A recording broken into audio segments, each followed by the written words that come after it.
My dad works in B2B marketing. He came by my school for career day and said he was a big ROAS man. Then he told everyone how much he loved calculating his return on ad spend. My friends still laugh at me to this day. Not everyone gets B2B, but with LinkedIn, you'll be able to reach people who do. Get a $100 credit on your next ad campaign. Go to linkedin.com/results to claim your credit. That's linkedin.com/results. Terms and conditions apply. LinkedIn, the place to be, to be.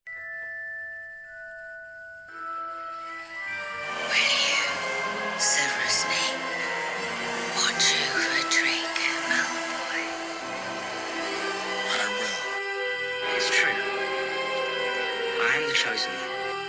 Be brave, Professor. Be brave like my mother. How do you feel? Excellent. Really excellent. Hey everyone, welcome to Hogwarts, a podcast. Hey everyone, welcome to another episode of Hogwarts, a podcast. We are covering Chapter 29, The Phoenix Lament. Mollie, after a long time away, is back with us. Hello. I loved this chapter. As much as I've said on this podcast that I'm not a huge fan of this book as a whole, which you are. Oh, love it. I do love the ending. The last handful of chapters is top-notch. It really stuff. is. So I this is one of my favorite chapters, and I love reading it because this chapter is essentially the other viewpoint. So in the Flight of the Prince chapter, we get Harry's POV through the entire chapter. Now we get what happened on the other side, pretty much, and everybody's kind of filling him in on what happened. But before we get there, we got two shout-outs to talk about, and apologies if I mispronounce this name, but Sandhya? I think so, yeah. Left a comment on Half-Blood Prince chapter 26, The Cave, so a recent episode. Sandhya goes, "Let me know what you guys think about this. In this chapter, as you discussed, how come Albus didn't recognize the fake? I never understood how the fake chain responded to Harry's Accio Horcrux. Was it a miss by JK? While simplistic, that could have been very effective." Molly and I literally just reread that passage because it is confusing.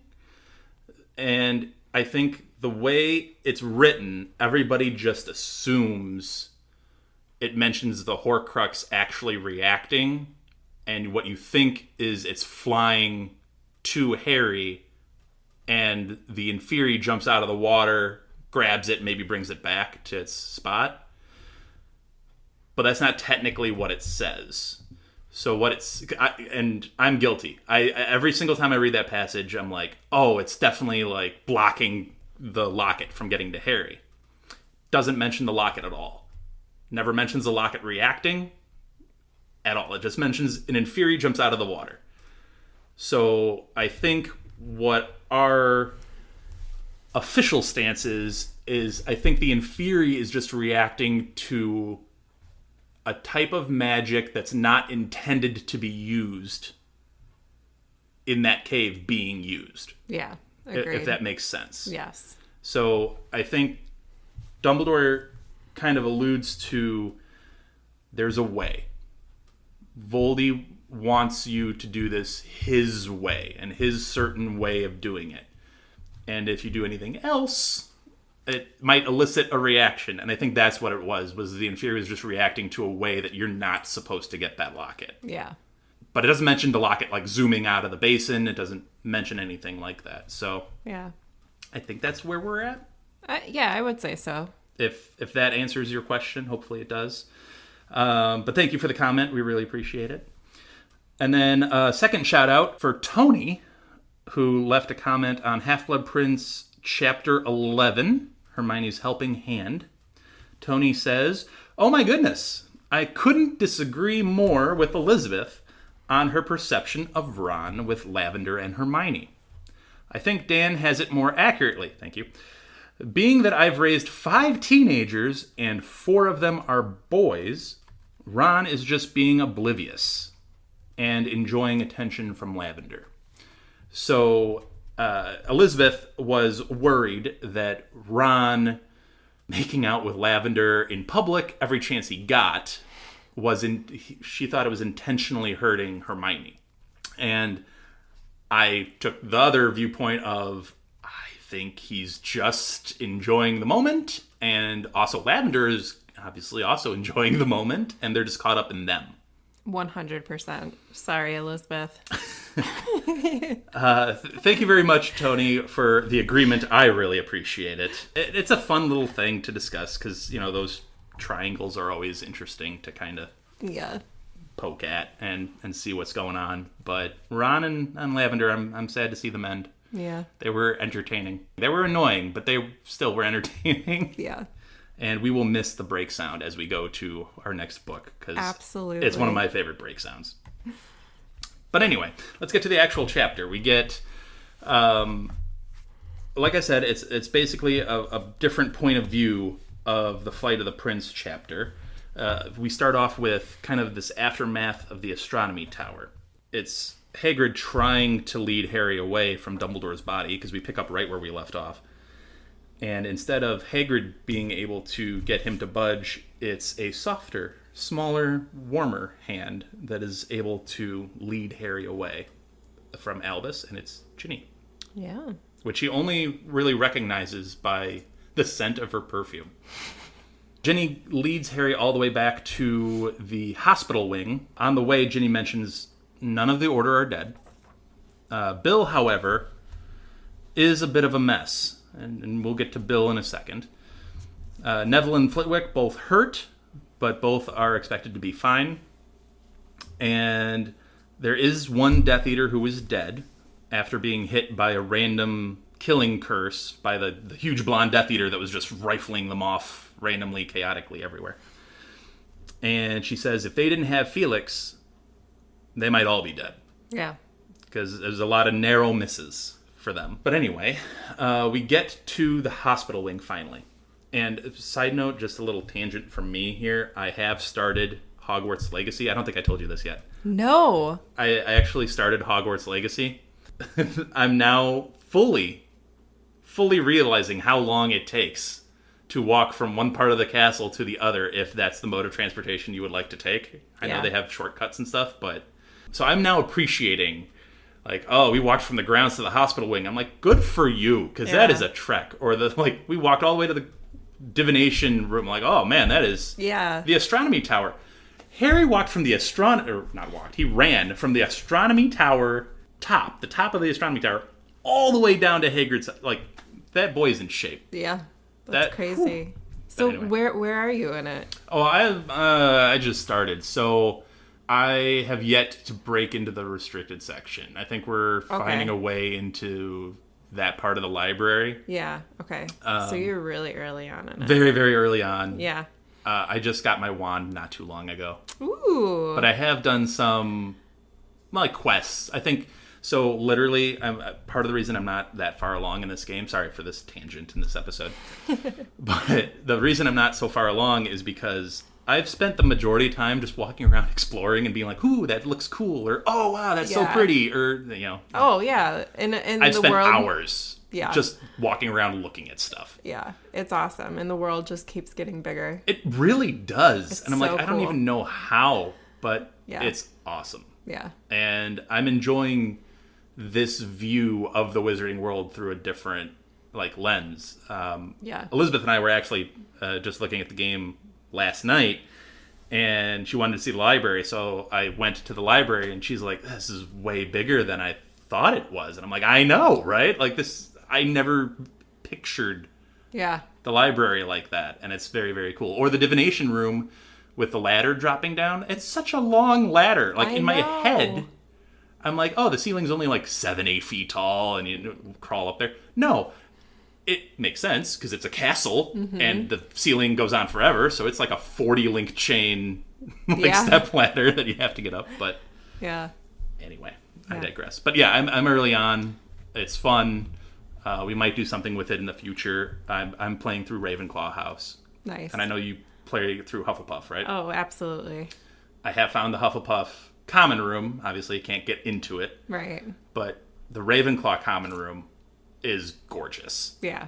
I mean, it is stunning. It's open, it's bright, it's big, blue and gold coloring. It's gorgeous. Cool. It's gorgeous. Yeah. Anyway, okay, Yeah. now I digress. Sorry. I had to know. So they make their way from the grounds to the hospital wing, which again is a trek. And they find Neville asleep. But Ron, Luna, Tonks, and Lupin were all gathered around Bill. Bill's face is slashed and ripped and looks grotesque.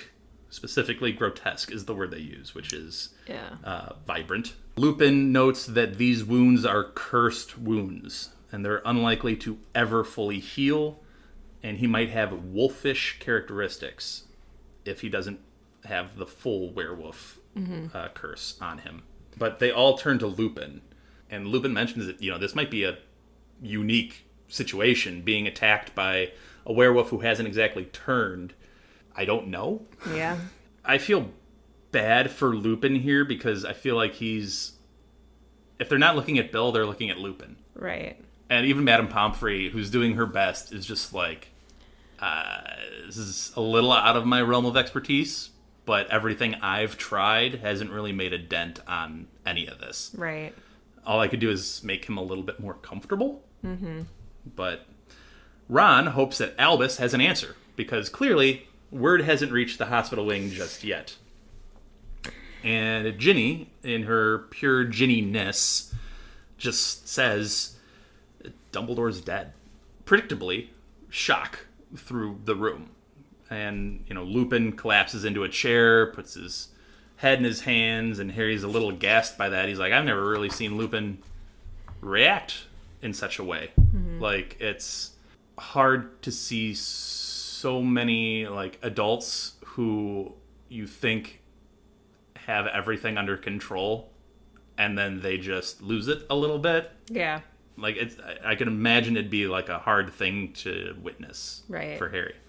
After the shock runs through, he goes ahead, and as Harry does at the end of most books, it's on him to recount the events of that night or that week or however long the incident happened for. And it always falls on Harry to be like, yep, this is what happened. Here's my recounting of all of these horrible, horrible, traumatic events that I have witnessed. It's a rare thing when everybody else is out of the loop and Harry's the only one in the loop. Yeah. And he could be like, no, the small detail that you're asking about, I know the answer to that. Yeah. Oh, this random thing? Yeah, I got that too. Well, it seems just very businesslike. Even, I don't know, for me, even when I read it, when he's like, he had never seen Lupin lose control before and all that, it still seems very businesslike. Like, Harry's like, I gotta run through all of this again. Mm-hmm. I've done this how many times now? So... It's a sad thing when you're just like, I guess I gotta do this again. Right. Okay. Yeah. But he gets stopped at some point because somewhere out in the darkness, a phoenix was singing. It's described as a stricken lament of terrible beauty. Mm-hmm. And Harry eventually makes the realization, I don't think I'm actually hearing this. I think it's, within me. And I think it's his own grief turned into song, which is an interesting thing for Harry to dwell on, and thus making it potentially a different song for each person who hears it. Yeah. Their own grief turned into song. Whatever that might be. It might be, I can't even say more, because everybody's own grief is their own. Right. And it weighs on them specifically. But for someone like Lupin, who's known him longer, who's put more faith and trust and years in serving him, what must that song sound like compared to Harry's? Right. Yeah. That's a really cool and interesting thought, that it sounds a little different to everybody else. Yeah. It's also just yet another interesting, for lack of a better word, power associated with a phoenix. Right. I feel like phoenixes are these... I mean, they are mythical, but they're these godlike mythical creatures that just have such interesting characteristics to them. Right. That make them fascinating. I think, you can always hear songs and think about certain people that have, like, passed away in your life, so there's some songs that. hit you a little different. Exactly, yeah. We get an entrance by Professor McGonagall, which then snaps everybody out of their Phoenix song trance that they kind of went into. And suddenly she is also surprised by the news of Snape's betrayal and blames herself because she's like, I was the one that called for him. Like, I brought him in. I don't know if he even knew what was happening, and I alerted him. But they end up all questioning how Albus could trust Severus so completely, which Harry then has the answer for. And I think everybody else was still like, well, that's not good enough. Especially Lupin. Lupin took, I think, the most offense to it because, obviously he knew Severus on a very personal level. Lupin took real offense to the idea that, Snape was sorry for James specifically dying. Harry steps up and is like, well, it wasn't just James, it was Lily, and you called her some not so nice names from time to time. Mm-hmm. So it's hard for everyone to believe just how Albus could be so adamantly locked in to Snape. Right. McGonagall goes into her side of the evening, and she says that her, Lupin, Tonks, Flitwick, and Bill, and maybe others, maybe some of the other teachers, were patrolling the hallways because they were alerted by Dumbledore, like, hey, I'm going to be gone for a couple hours. You need to make sure we're good. Be on patrol. So they did. Meanwhile, Neville, Ron, and Ginny went to the Room of Requirement to keep an eye on potential Draco Malfoy activities. And they say that Malfoy ended up slipping past them using the Peruvian Instant Darkness powder and the Hand of Glory. And Ron is like, I'm going to have a word with Fred and George about who they sell their products to. Which I get, but like, A, they got to make money. And B, can you not sell products to be like, I think you're a Slytherin and you're bad, so I'm not selling a joke option to you? Yeah. Like, I don't know how that works. I feel like you're opening a whole can of worms with that. Which could be an interesting discussion moving forward about how all kinds of biases could affect, like, just normal Wizarding World activity. Right. I mean, the other thing, too, is, like, do we know that Malfoy bought it? Like, who knows where he got it from? That's true, too. He could have stolen it, could have nicked it, could have had someone else buy it for him. They do also confirm that there was a Death Eater that set off the Dark Mark over the Astronomy Tower and was killed immediately after returning from doing so. And that Death Eater, all we get is Gibbon. The last name of Gibbon. They think that he wasn't too keen on waiting for Dumbledore to return, hence his quick, immediate return, which did not bode well for him either. Right. Hermione and Luna, their role in this whole thing was to watch Snape's office. And they were doing so until Flitwick flew past them and went into the office to call on Snape's arrival into the fray, into the battle, and then they heard a large thud and Snape running back through the office door. And Hermione's like, I was really, really stupid. Clearly he's stupefied, Flitwick. Which, to me, and we all know my feelings on Phileas Flitwick and how much I love him. Clearly he was taken by... I mean, he came to Snape for help. Right. He was not expecting and we know how Snape can be in the Flight of the Prince chapter. Snape is very accomplished and very good at what he does. So he caught Flitwick by surprise. And I don't think Flitwick was expecting any of that. Nope. So Mr. and Mrs. Weasley then arrive to the hospital wing with Fleur. And Mrs. Weasley immediately begins sobbing over Bill. Mr. Weasley tries to catch up on everything that's happened. He's like, I'm sorry, you're going to have to run this by me. What went on here tonight? Yeah. And Fleur is watching all that happen and then becomes insulted by the insinuation that her and Bill will not marry anymore. It's a little slip of the word by Mrs. Weasley. Because she uses, like, past tense when referring to a future wedding. It's like, well, he was set to be married. He was gonna be married. Oh man. And Flora's like, I'm sorry, was? Like, we're still not doing this? Yeah. Like, what are you talking about? And she has a great quote that says, quote, all these scars show is that my husband is brave. Yeah. End quote. And it's a beautiful sentiment. And I think we get this image of Fleur from book 4 and on about being a little prissy, a little stuck up, a little whatever. And most of that, honestly, is from Hermione and Ginny, who do not like Fleur. Right. And Mrs. Weasley, for that matter. Mrs. Weasley doesn't like Fleur either. So they give this impression of Fleur of being a little standoffish, not the nicest person, or maybe a little fake. Maybe that's the best way to describe it. Yeah, because I think deep down they're just being territorial.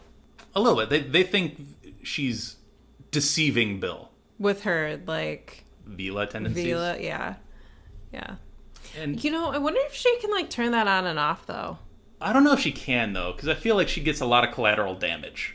Yeah. Like Ron, for example, is a lot of collateral damage. Like, I don't think she's trying to impart a particular opinion on Ron. Either way. But yet Harry is standing there and he's completely unaffected, but Ron is, like, swooning. Yeah.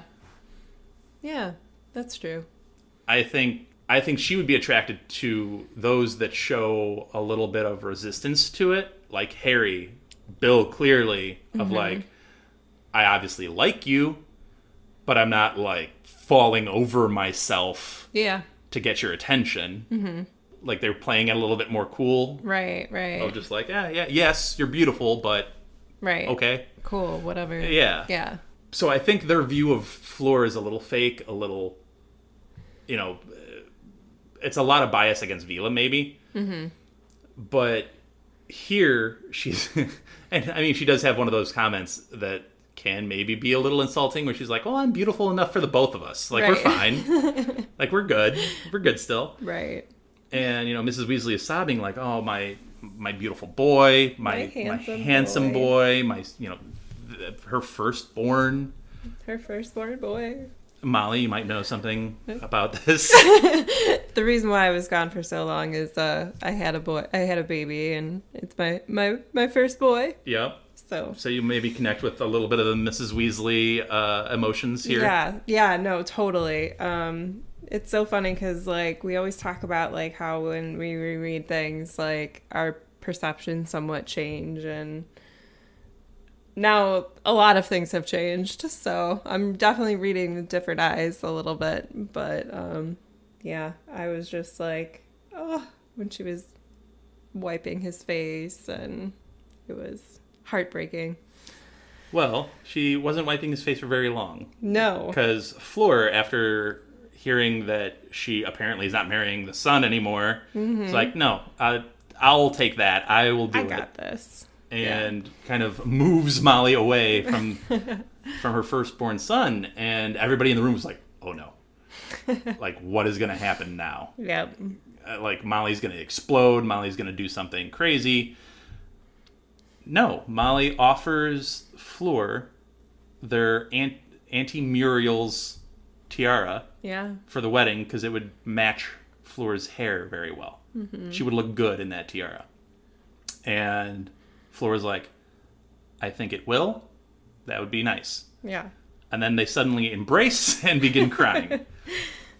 And I think everybody, again, shock waves over the entire group, and it's like, oh, this is happening. Right. Okay. So many emotions. But I think it is interesting to get this kind of shift on Fleur of being like, no, she's going to be a part of this family. She's going to be a part of this story. And I think people are better with that after this scene of her being like, no, forget that. All these scars show is that my husband is brave. Mm-hmm. It's just great sentiment. Yeah, it's cool. I like that part of this chapter. However, Tonks turns to Lupin and is like, you see? This. She doesn't care. She's fine with it. Right. I'm fine with it too. Mm-hmm. And she questions Lupin, saying she doesn't care about him being a werewolf either. And it becomes clear to everyone, everyone also already knew except for the kids in the room. And Harry's like, oh, she wasn't in love with Sirius, which would be weird. She was in love with Remus Lupin. Yep. The Patronus makes sense. The mousy brown hair makes sense. Like, oh, this is what this means. And Lupin, not defiantly, not aggressively, but it's just like, it's different.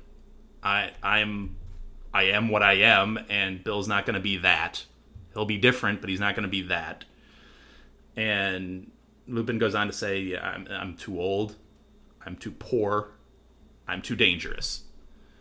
And Mollie takes a break from crying with Fleur to be like, you're taking a really bad stance on this. I think you're a little off. Yeah. And Lupin says she deserves a man who is younger and is more whole. And Arthur comes in with this little dime of, quote, young and whole men do not necessarily remain so.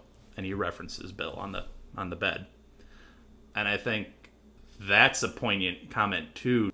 What do you think of the Lupin tonks of it all? I mean, that is definitely some dad knowledge that Arthur drops. Yeah, he definitely drops a line there. Yeah, I love that line. That Lupin, I don't think, has a good answer for. No, because I mean that's life. Like, life takes pieces out of you as you grow older, and I mean, seems like Tonks too just has a different level of maturity to a degree, with like her ability to like be an Auror, and I think that with her and Lupin, that it's a good fit. Lupin just doesn't see it. I also love too like how all of this like relationship stuff is like coming up like in such a chaotic time of like disaster falling apart. Like, this is such a real thing too. It all hits the fan as well. I think like emotions are running hot right now. Yeah, like everything is right at the surface. Like, you got nothing left in the tank. There's no patience. There's no temperance anymore. It's like, what you're feeling is what you're saying. Right. And like, you're putting it out there. And especially because if it's true, Albus Dumbledore just died. Who's to say who's next? You know what? Let's get it out there. Let's put it all out on the table and see where we're at. Yeah. I get Lupin's worries. I feel Lupin's worries of like, I'm not worthy, I guess. Oh, yeah. And the too dangerous thing speaks for itself. The dangerous and the poor go together, because he can't get a job because he's a known werewolf. So that's kind of tied together. The too old bit, he is older. But anyway, this emotional upswing changes again as Hagrid enters, and he's not in great shape. But he tells McGonagall that he's done what she's asked and has moved Albus. Professor Sprout has returned all of the students to bed. Well, to their common rooms at the very least. And Flitwick is recovering well. He says he'll be fine in a second.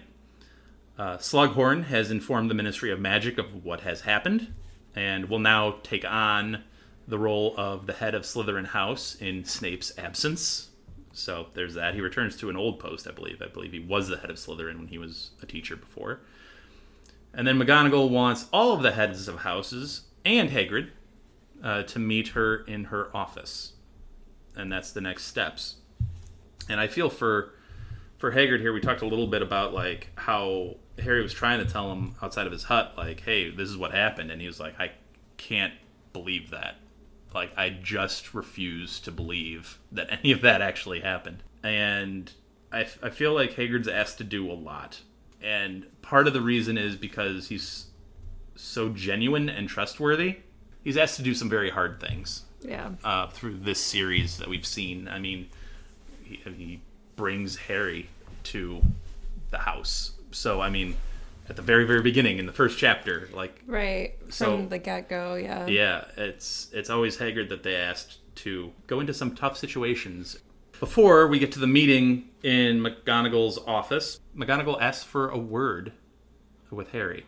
They go to McGonagall's new office, which is Albus's old office. the headmaster, now headmistress's office. Yeah.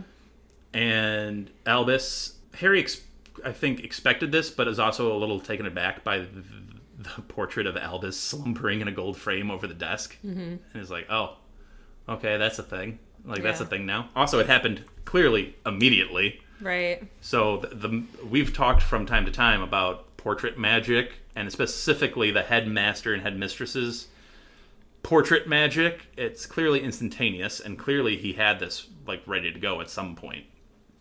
I also like the idea of, even though they probably desperately want to talk with Albus and see him, they're letting him rest because it's a long life that he has. I wonder how long he slumbers for.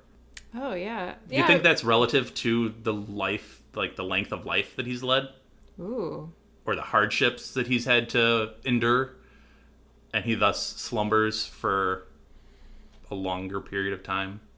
I don't know. I don't know how that works. Yeah, I would imagine it's like, I mean, you always, like when someone passes away, the common verbiage is always like rest in peace kind of thing. Yeah. And they're literally letting him rest here. And I wonder what the thinking is. Like, oh man, he's been through it, and he's been through it tonight. Just let him rest. Right. Like, let's not immediately like yell at him to be awake and be like, tell us what to do. Like, it's like, no. When does he come into? Yeah. Like, I don't know. I just think it's like, when does he become one of the other portraits on the wall where he's like having input and like responding and having a conversation? Right. I don't know. It's just an interesting idea. And I gotta wonder too, like, if his portrait can travel. Like, if there's another. Does he have portraits up already? Yeah. Or do they get put up after he dies? Yeah, I don't know. Instantly? Or do they eventually, like... Mm-hmm. I can't imagine they're rushing at the Ministry of Magic to put up his portrait. No. I would imagine eventually they would. Right. Because, he had his hand in the Ministry. He was the chief warlock of the Wizard, or whatever that title is. Yeah. So, he has a presence at the Ministry, but I can't imagine they'd rush to it now. Right. But, yeah, I don't know when those would go up. Mm-hmm. I can't imagine how many portraits he would possibly have. He'd have a fair few. Well, yeah. He'd be his own spy network. Exactly. Right? Well, I hope, like, there is another portrait of him up somewhere really weird. Like at a yarn store, or like, That'd be great. Or like a bowling alley, because he does, like, 10-pin bowling. Ah, yeah, that's true. I really hope, like, there's just some off place where he's hanging out at. That'd be so great. Like, he just flutters into his portrait just so he can watch some bowling on, like, a Friday night, like some league going. Exactly. Check out some knitting patterns. I can just imagine him being, like, in the headmaster's office, and McGonagall has a question for him, but she can't find him. He's like, hold on, Minerva. It's cosmic bowling night. I gotta watch this. I hope that's the case. Or to your point, like what you started out with, like, sorry, it's crocheting club day at the store. I gotta go watch and see their technique on how they do this pattern. Exactly. And McGonagall's just standing there like, really? This is what we're doing right now? Yep. Okay. Yeah. McGonagall, obviously, is not interested in what Dumbledore has to say right now. She's interested in what Harry has to say right now. Where were you tonight? Where were you and Dumbledore, and what were you doing outside of the castle? Harry, defiantly, follows Albus's orders and says, I can't tell you. And then she says, he's gone. Like, he's gone. Yeah. We need to figure out what is going on. You have to tell us. Nope. Can't do it. But I will tell you that Madame Rosmerta is under the Imperious Curse, so you might want to figure that out. Might want to go check that one out. That's how the necklace happened. That's how the poison mead happened. You might want to deal with that. Yeah. McGonagall's got a lot to figure out. I empathize with her completely because she's getting pulled in a lot of different directions and really serious directions too. Yeah, I don't envy her for sure. Problems that she's got to figure out. She thinks the school should close, which I can't say is entirely unreasonable. She says the death of a headmaster by one of his colleagues is a terrible stain on Hogwarts history. Again, I can't say she's wrong. Yeah. I mean, that's a real bad look. It's not great. No. It's not great. Sprout, when the others arrive, Sprout's 2 cents is that, and I feel this comment makes you very proud as a Hufflepuff, Molly. Yeah. Sprout says, I feel that if a single pupil wants to come, then the school should remain open for that pupil. Which is maybe the most Hufflepuff comment uttered in this series, I think. Yeah.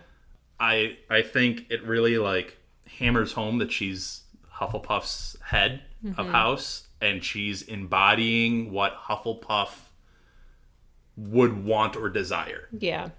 Like, I don't care if there's one kid that wants to come here, I will teach that one kid. Yeah.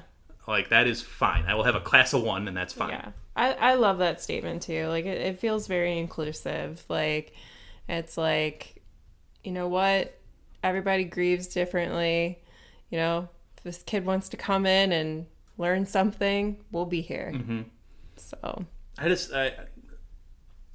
I know people probably are reading this chapter, as I probably did my first time through, and you're rushing through it because there's so much information and there's so much going on, and you're trying to absorb as much as possible and get to that next sentence. Yeah. But I don't think Sprout's 2 cents should be overlooked. I think it's a fantastic representation of her house and Hufflepuff's true intention of what this school should be. And I think it's it's super appropriate. Yeah. As a Hufflepuff, I'm proud. As a part Hufflepuff, I am also proud. Slughorn, as the representative from Slytherin, doubts that families would want to be parted at this time and thinks that mothers would want their children at home, safe in their house, and not away at a boarding school, which is clearly proven to not be wholly safe. Yeah. And honestly, I can't disagree with Slughorn here either. I can't either. I think he makes a very valid point. Mm-hmm. I understand where Slughorn's coming from, as being like, can we really honestly take children away from their mothers at this time in history? I think it's a very poignant comment from Slughorn. Yeah. They all make great points. I mean, these are 4, I think, deserved heads of house. Oh, yeah. And like I said, Slughorn has been there, done that, so he gets it. And as we've talked about, I think he's represented himself as not your typical Slytherin as this series has presented them to be. Mm-hmm. I think he's shown himself to be a different breed. Yes, he has some characteristics that are like, ooh, that might not be the best. Right. But he's a lot better than what we've seen, generally. Anyway. Flitwick, my guy,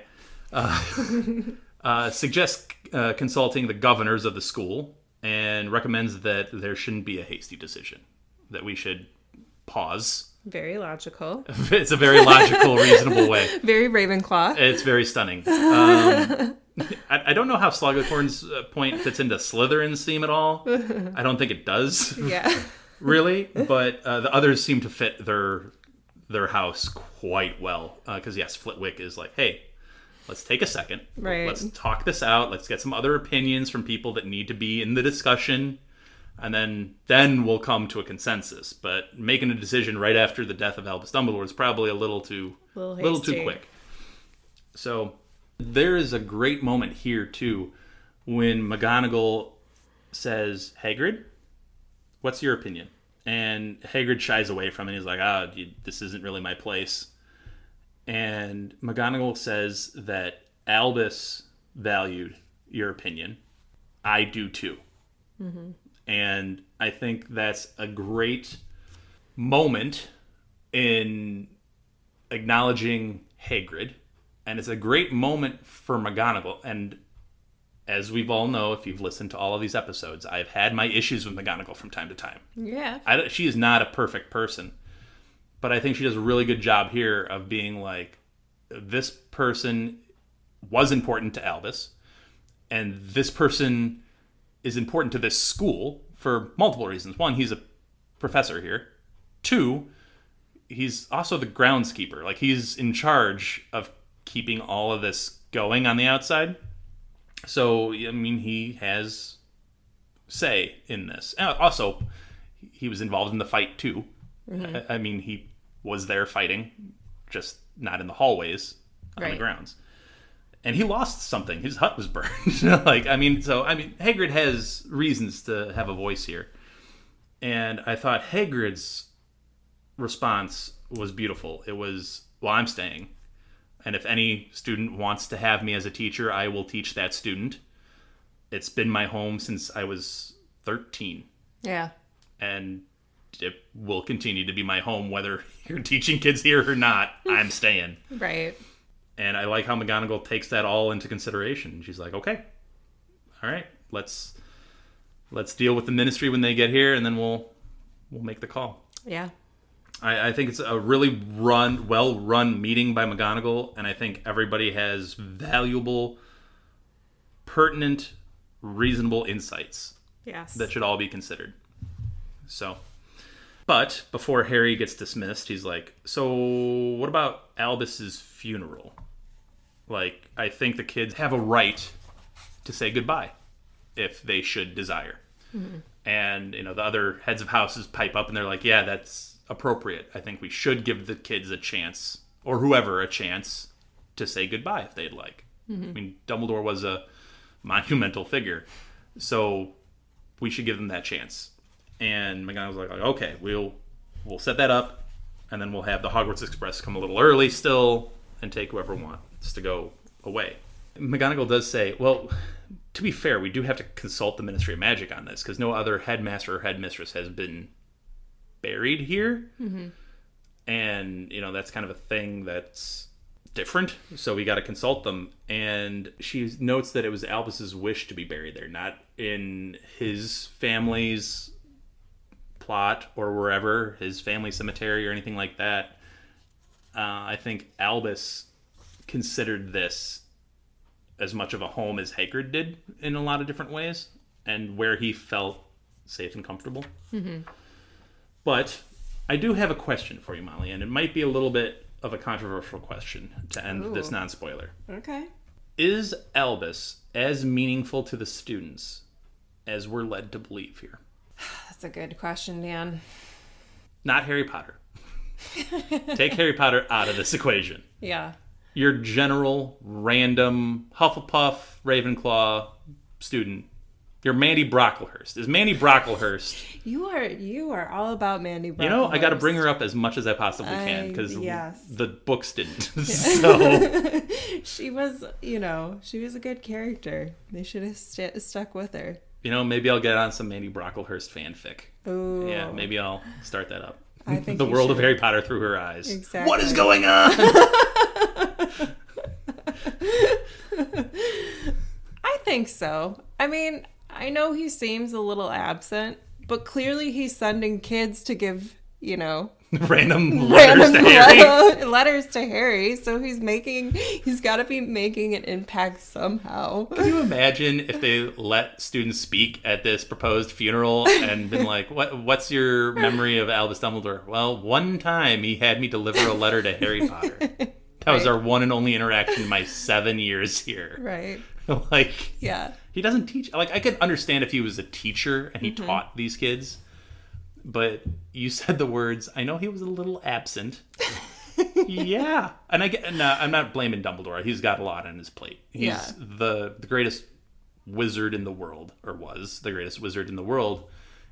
He's getting pulled in a lot of different directions himself. I get it. I'm not blaming Dumbledore. But I'm just saying, the random first year, probably doesn't have any kind of interaction or connection to him whatsoever, other than seeing him make a speech at the beginning of the year and end of the year. Well, I mean, if you think about it, it's the same thing when a celebrity dies. Some people are very attached to certain celebrities and all of that. And I think just Dumbledore's presence is enough where someone could have a reaction to it. And also, I mean, this is Hogwarts. News travels fast, things get blown out of proportion all the time. I'm sure that there's going to be kids that are like, oh, I was so close to Dumbledore and all of that.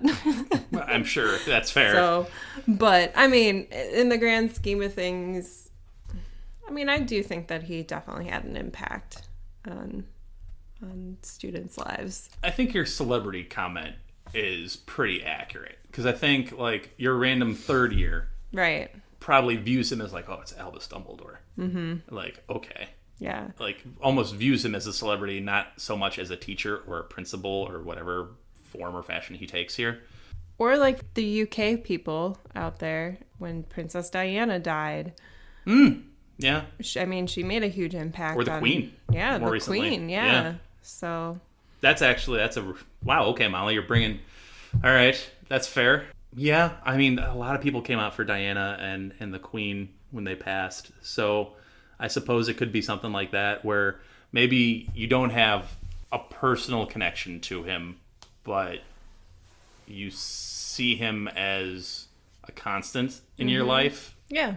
Right, and especially, too, if they die in a tragic way, which, I mean, this is tragic. And you're young, you're having a hard time, I think, understanding certain concepts and all of that. So I think it's the right thing to do to keep them there to say goodbye if they want. That's fair. As well. I think you swayed me with the Diana point. Yeah. That's fair. Yeah. It could be a very similar situation. Yeah. That's fair. All right. Well, we will wrap up the non-spoiler with that. And we have a lot to get to in the spoiler section. We're going to get Molly's thoughts on a lot of different topics that we've touched on throughout the book because she, again, has been away. So we'll get all of her thoughts on her favorite book. So we will be right back after this break sound. Before we get to our break sound, I'd like to acknowledge our friend Andy, who helps us produce our intros and our break sounds. If you want to hear more of Andy's work and like Formula One racing, check out the Outlap F1 podcast. It's your one-stop shop for Formula One news, insights, race previews, and reviews. You can find them wherever you listen to podcasts, and they even have a YouTube page. So check out Andy, Cody, John, James, and Deanna, and join them on the Outlap. Hi, and welcome to IKEA. How can I help? Oh, my schedule is crazy. I just want some me time. Maybe it's time to embrace the joy of staying in. With comfortable beds, pillow and decor, mood lighting, and so much more, you can turn your bedroom into the place to be. Oh, sounds like a dream. We've got you. Visit us in-store or at IKEA-USA.com/sleep to create your dream bedroom today. Where is he? Where's my 1-1? All right, so we are back with the spoiler section of Chapter 29, The Phoenix Lament. And we had a couple of spoilers that we just wanted to kind of touch on from this chapter first before we get into Molly's recap of the book. And the first one is Harry states that Snape didn't care much for his mother and then cites a time when he used the word mudblood to refer to her. And the first time you're like, yeah, he didn't care about either of Harry's parents. Why would that make any difference? And then on multiple reads, you're like, oh, man. Like, Harry could not be further from the actual truth. Yeah. It's almost a silly thing to read now because you're like, wow, that is so incredibly wrong. It's so that it's wrong. Almost hilarious. Yeah. So it's just a little funny thing that he specifically points it out. Yeah. Oh, for sure.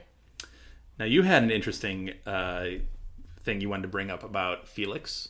Yeah. So I thought it was pretty interesting that, they all took Felix Felicis before this whole thing went down.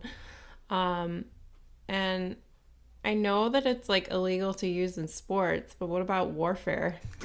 That seems like Is it a rule of warfare that you can't use a luck potion? Yeah. I would think it would be, but do they have like a Wizarding Geneva Convention? Right? Where is Professor Binns when you need him? Exactly. Like, I feel like this is a perfect Binns moment where he can shine. I know. I don't know if they have like some specific outlined rules where it's like, this is too much. Well, I guess, I go even further. Unforgivable curses. Can you use unforgivable curses? They're unforgivable, but it's also war. Obviously they do. Right. Often. Right. But, like, is that, like, a no-go? Or, yeah. I don't know. Like, what are the predetermined, like, we can do this, we can't do this? Mm-hmm. Part of me wants to say, I don't think those exist. I don't think so either. But I wonder too, like, even like throughout history, like warfare has evolved, right? Like there was always gentlemanly conduct, like for us in the Revolutionary War and all of that, and it slowly like evolved into what it is now. And then we had World War I, which kind of pushed the boundaries with like the gas and the mustard gas and all that kind of stuff. Exactly. So. Which I think is then where they came up with, like, hey, let's not do that anymore. Let's, like, chemical warfare should not be, like, can we not do that? Not be a thing. So I wonder if there was a point in time where... Could potion warfare not be a thing? Yeah. I don't know, because with Felix, there's still drawbacks to it. So if you were going to use it, it's not like... So let's say there is a war, and this war lasts 7 years. You can't be taking Felix for 7 years. Or like even multiple times throughout that 7-year process, because eventually those effects are going to start turning negative on you. Right. So, I mean, I get like if you want to take it one time here and then maybe brew some up in potential anticipating like another big battle. Yeah. But for like the Battle of Hogwarts, like that would be a battle to have some Felix, because that is an absolute chaos. Yeah. Reigning moment, upon. Yeah. So you would definitely want that. Yeah. I don't know if it's something that the Death Eaters would ever consider, though. Yeah. Well, I think the Death Eaters probably... I feel like they're the ones that are like embracing it and like Valhalla. Wait. But I mean, then again, too. I mean, so's the Order. I don't think it's illegal, though, to get to the root of your actual question. I don't know that it's illegal. Probably not. I think in situations like potions, I think it comes down to use it at your own risk. Yeah. And using it once is fine. Just be careful when you use it and how much you take. And don't use it too often. And that's, I think, where it's like its own self-limiter. Yeah. Of like, well, you can only use this really once every so often. So... Yeah. And I guess the nature of this battle, yes, there's this that happens at Hogwarts, or there's the Ministry of Magic. This is a bad example because it literally happens book 5, book 6, book 7. But there's, the Ministry of Magic fight, then there's this at Hogwarts, and then there's the Battle of Hogwarts. Those are just individual moments in time over the course of 3 years. I think if you take, 2 hours or 3 hours worth of Felix for those individual events, I think you'll be fine. But it's not like you can take... Most of this is done very in the shadows. Yeah. Like, I mean, you can't be like Amelia Bones and just be taking Felix looking over your shoulder 24/7. Yeah. Like, they come for her at her house. She doesn't know what time, what day, what anything. So, I mean... That's true. You can't just be taking it 24/7. Right. And I guess same with the Death Eaters. You can't... I guess you could because you knew when you were going to attack. Yeah. And you knew you were going up against a talented witch, so it's like, well, maybe I take this for this battle because I know it might be tough. Yeah. But I think Amelia was done by Voldemort anyway, so it's like, right. That's just unlucky in general. Yeah, and Voldy doesn't probably believe in luck, and B thinks he needs it. Right. So Voldy wouldn't do it. Yeah. But yeah, I don't know. Interesting thought. I would definitely take it for the Battle of Hogwarts. Yeah. Like, Hermione, could you be brewing this throughout our camping trip and have it ready just in case? Right. We need to uncork this now. Yeah. So, we're going to get some of your thoughts on some previous debates and discussions that we've had throughout the book while you've been away. Yes. And the first one we can bring up is, speaking of Bill in this chapter. Yeah. Which of the Weasley boys do you think Slughorn would include in the Slug Club? Obviously, Ginny is in. Mm-hmm. Ron is not. Mm-hmm. So which of the other Weasleys do you think would be in or out? I mean, my immediate thought went to Bill, honestly. Okay. I answered that poll. So Bill is a poll. lock for you. Yeah, I answered that poll, and I chose Bill. Okay. Bill was for sure a lock. At first, I was like, no, he's not going to want to put Fred and George in there, because they're just... wackadoos. Too much of a wild card? Yeah. But at the same time, too, I think he could appreciate, like, their talent. Yeah. You know? My point was, initially, no. I think initially it would be a hard no. And then eventually he would see some of the talent shine through and is like, okay, maybe. Right. Plus to have a hookup to, Weasley's Wizard Emporium, I mean, that seems like a very Slughorn thing. I don't think he would be impressed by their grades. But like some of the other teachers, after they pull off what they pull off in Order of the Phoenix, they go, that was pretty good. Yeah. Like, I might have failed him, but that was pretty special. Exactly. So I think, but at that point, the problem is they're gone. Yeah. So a missed connection. Yeah. And I mean, they don't really touch on Charlie too much. I don't know enough about Charlie, I guess. Quidditch captain. I think he would have been in it, but would he have been like a key member? Maybe not. Know. So. What about Percy? Because we argued about Percy. Yeah. I don't. By your side, I think I know where you want to go. You're just not happy about it.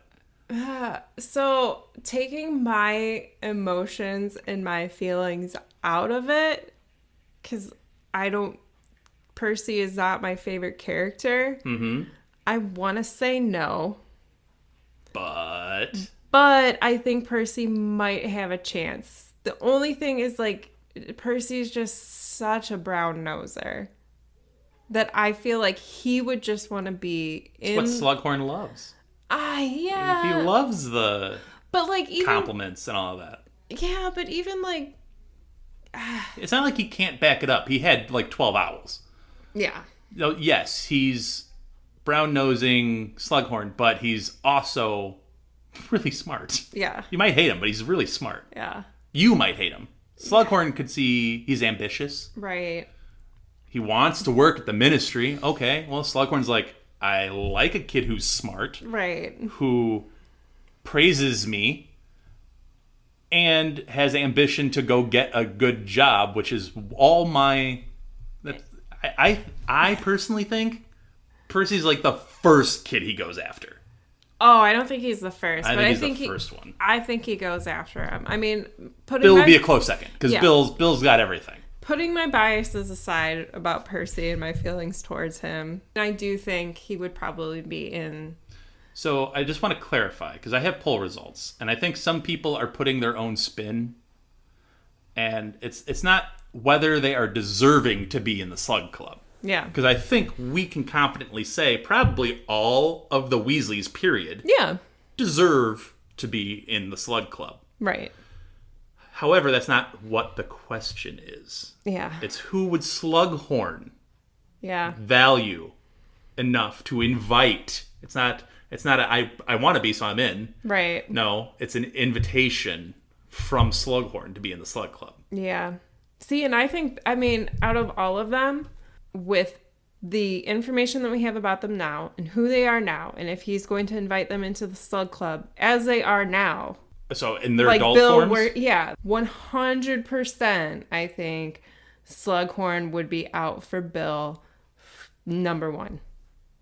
That's his number one pick in our Slughorn draft. Okay. So I do have our poll results, which, by the way, the poll on Spotify is still ongoing. So if you haven't yet, you're still more than able to vote in the poll. And you can click for any of the Weasleys that you think will make it. So multiple clicks if you want. But which members of the Weasleys would Slughorn include in his Slug Club? Bill has 23% of the vote. Okay. Charlie has 19% of the vote. Okay. Percy has 13% of the vote. Fred has 23% of the vote. George has 23% of the vote. So Bill, Fred, and George are tied as the most votes. That makes sense to me. With Charlie and then Percy. So there are votes for Percy. People do think Percy would be invited. And I think he'd be a lock. Yeah. Given what Slughorn values in people. Yeah. I don't know. Okay, if I were to put my draft picks out there, if I were Slughorn, I'd be going Bill first, then Fred and George. And I'm taking them as they are now, currently. They're adult versions? Adult versions, and then Percy, and then Charlie. If I was going... And then Ginny and Ron. Sorry, Ron. I do. Well, Ginny ends up being a pro Quidditch player. That is true. Which he does love his pro Quidditch players. That's because true. he touts Gwynog Jones all the time. Yeah. So, okay. So I'll do it your way, and then I'll do it them as students. So, as adults, I would agree, Bill was probably be my first pick. Well, as adults, I'll actually go this route.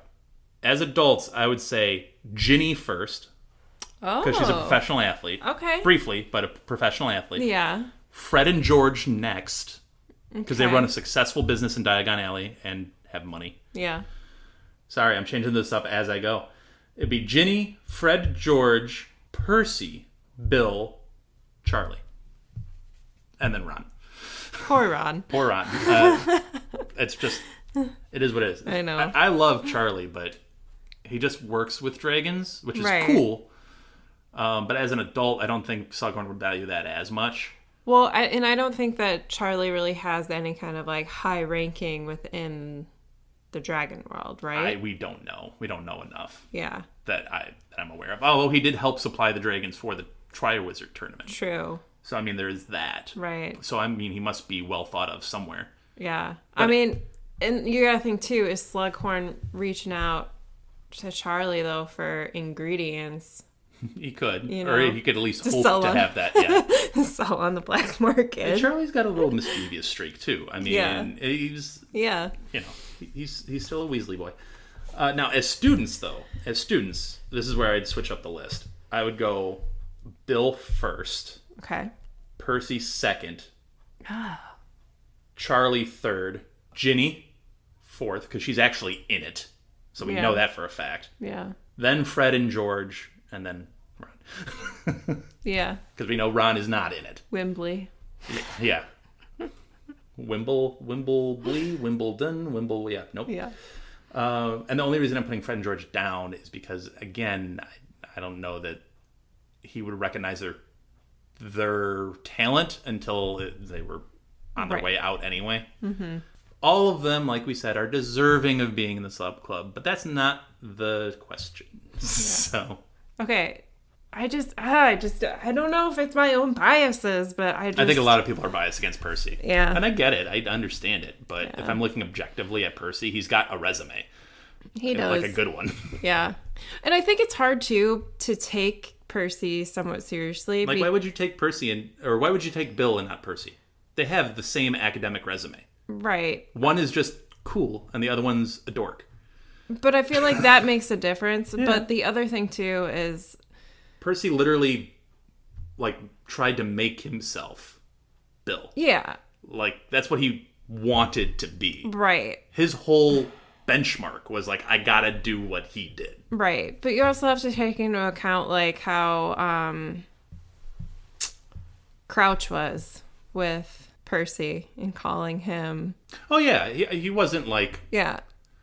He wasn't valued, per se. Right. But he was still in Crouch's pocket. That's true. And he's still in the minister's pocket, Fudge, and Scrimgeour. He's by Rufus all the time. Yeah. So, I mean, he's still in the room where it happens, per se. Yeah. Which is valuable. But anyway, we'll get off of the Weasleys and Slughorn and all of that. Yeah. We'll move on to our next topic. We could probably talk forever about that. We could probably talk forever about the Weasleys. Which class is more beneficial to the trio after Book 5? Herbology or Care of Magical Creatures? So I think both could be beneficial, but gut reaction is going to be Herbology for me. Because I feel like it's one of those core classes in terms of being able to use stuff from the Herbology stuff for potions and whatnot. So the origin of this conversation started with, I feel like Hagrid gets the short straw in this book because they don't take his class. Mm-hmm. And they kind of shun him to the side. But why do they deem Herbology to be more important to them than Care of Magical Creatures? And, I don't think we see really them use either of the two classes really in book 7, all things or in this book for that matter. But you're going to be out. You're going to run into creatures too. Yeah. You also need parts of creatures in potions too, not just plants. That's true. So I'm like, I don't know if one is really that demonstratively better than the other. And you shunned Hagrid was the whole was the whole thing on my end. I honestly, if I'm being 100% honest, think it's probably a coin flip. I don't think there's one that's demonstratively better than the other going forward. I think honestly they're both very useful. The poll would, I guess, agree with that because it's 50-50.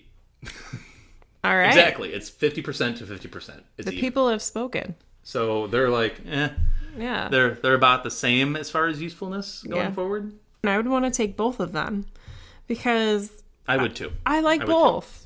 I would too. Yeah. No, that would be my perspective on it. I mean, Care of Magical Creatures, that is a cool class. Yeah. I would love it. It's a lot of it is my personal bias. Yeah. I like animals. Right. And I would be really interested in the creature part of it. I get Hagrid is not the best teacher. And that would be discouraging for me. I understand that. But I would still take the class. Yeah. But right. That's just me. Favorite memory that Albus and Harry dive into. So we got Voldy as a child, Ogden and his visit to the Gaunts, Voldy and Morphin, Voldy meeting Morphin, Hepzibah and Hokey, or the job interview where Voldy interviews with Albus. I mean, I think we all know Ogden visit to Gaunts. That's yours? Oh, yeah. Yeah. So what makes that memory the best for you? I mean... You were on for that chapter, I believe. I was, yeah. I mean, just the whole vibe of it. It just reminds me of... I think I said it in that chapter before. It just reminds me of, like, this little shack in, like, the bayou in the middle of nowhere. Fair enough. So, yeah. I want to say mine was maybe Hepzibah and Hokey's. Okay. If I remember right from what I said on the episode. But I liked that it involves 2 ultimate Horcruxes. Yeah. And you start to see Voldy's plan really coming into focus and his switch that he turns from, like, charming, handsome to I am going to kill you now. Yeah. Kind of like serial killer switch. Yeah, yeah. The poll that we have up there is an interesting kind of result. Voldy as a child has 23% of the vote. Interesting. Ogden visits the Gaunts has 15%. Voldy and Morphin, 8%. Oh. Hepzibah and Hokey, 15%. Okay. The Albus and Voldy interview wins with 38%. Wow. Again, all of these polls are still open, so please go and vote if you haven't. We love seeing these results. But yeah, Albus and Voldy interview comes in at 38%. I think that's because it's an intriguing conversation. Yes. It's like an edge of your seat conversation where there's 2 people playing not just chess, but like 4D chess. Dumbledore's like calling him out on some stuff that he didn't even know Dumbledore knew about, and it's a really edge of your seat for just a conversation between 2 people. It is, yeah. It's thrilling and enticing. So I get why people are picking that one. I can't blame you for that. Yeah. Voldy as a child is also interesting to me, though. Oh, yeah. This is why it's my favorite book, Dan. Because they have all these really cool memories that you get to go back into. That's fair. But Voldy's interview with Albus leads the way. Yeah. So there are some of our polls throughout. So please go back and vote on those. They're up for a while still. Do you have anything else for the spoiler section? No, I think we covered it. Yeah. So we will be back next week with the final chapter in Half-Blood Prince. Mollie will be back to close out her favorite book. So please, I already mentioned the polls. Give us a like and a 5-star review wherever you're finding this podcast. Give us a comment on Twitter or on Instagram. We will shout it out on the podcast. So if you find a support this podcast link, wherever you're looking at this podcast, that is a link to donate financially. We put a lot of time and effort into this, so we really appreciate any financial donations. We also have a YouTube page, which, yes, Mollie's just finding this out now. We do have a YouTube page. It's relatively new, so we're trying to grow that as well. So thank you for all who are listening on YouTube right now. Give us a like, hit subscribe. We really appreciate that too. And we will see you back for the finale of Half-Blood Prince. Thanks for listening. Bye.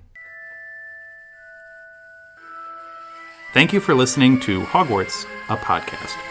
If you like what you've heard, please click the subscribe button on your preferred podcasting app and follow us on Twitter and Instagram at HogwartsAPod.